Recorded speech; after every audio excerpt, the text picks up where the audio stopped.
Nigeria's Information Minister Lai Mohammed has announced the completion of the 2-kilometer Loko Oweto Bridge and the 74-kilometer Nasarawa Loko Road linking Nasarawa and Benue States. He spoke in Abuja at the 19th edition of the President Muhammadu Buhari's Scorecard Media Series featuring the Ministry of Justice.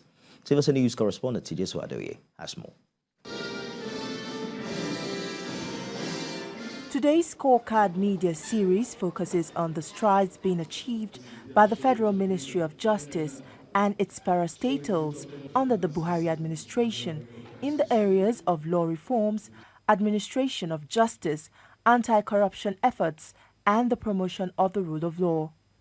The Minister of Justice, Abubakar Malami, in a detailed presentation, highlights the successes achieved in the areas of law reforms, particularly the Proceeds of Crime Act, which he says has laid a solid foundation for the efficient utilization of monies recovered. The minister says some of the recovered funds were used to finance some of the government's critical infrastructure, including Abuja-Kano Expressway, Second Niger Bridge, and the Lagos-Ibadan Expressway. The Lagos-Ibadan Expressway, Second Niger Bridge, and indeed Kano Abuja Expressway experienced a funding gap of recent. The Office of the Attorney General coordinated the law enforcement agencies for the purpose of identifying the forfeited assets in the system. And these agencies have provided the desired support in addressing the funding gap. In addition to critical infrastructure projects already completed by the Buhari administration, Nigeria's Minister of Information, Lai Mohammed, announces the completion of the Loko Oweto Bridge as well as the Nasarawa Loko Road. The minister says the completion of these projects will serve as an economic boost to those living around these areas and the country at large. Today, travelers coming from Enugu to Abuja who have no business in Lafia can come straight to Abuja via Kefi, thereby saving 3 hours as a result of the completion of this bridge and its access road. The focus of the Buhari administration has always been the construction and completion of critical infrastructure across the country. Again, the federal government is reaffirming its commitment to building Nigeria brick by brick. Tijesu Adeoye, TVC News, Abuja. Former Director General of the Peter Obi Dati Presidential Campaign Council, Donyo Okokpe, has been released after his arrest by the Department of State Services.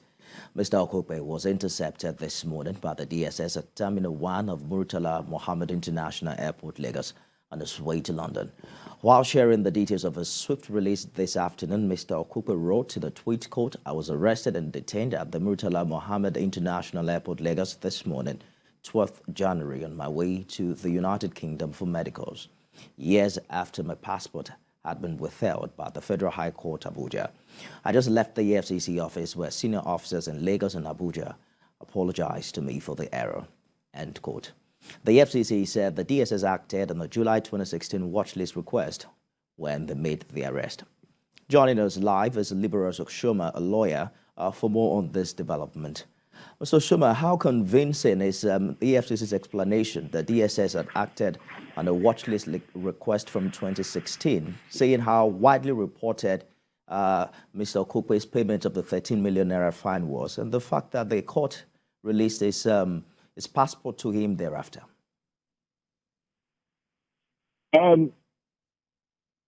First and foremost, the problem here really is not whether the explanation is convincing. It's the fact that if there was a watch list request,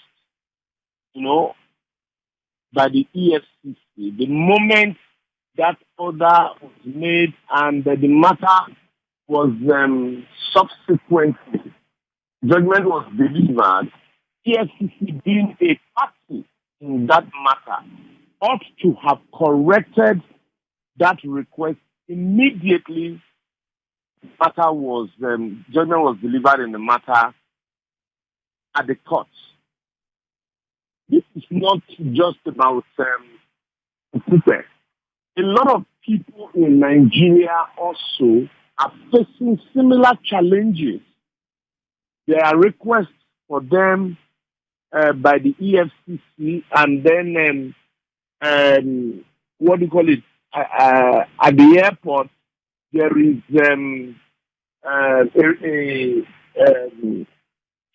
how do I put it now? You have at the airport, you have this watch list. Sorry, they are watch listed at the airport.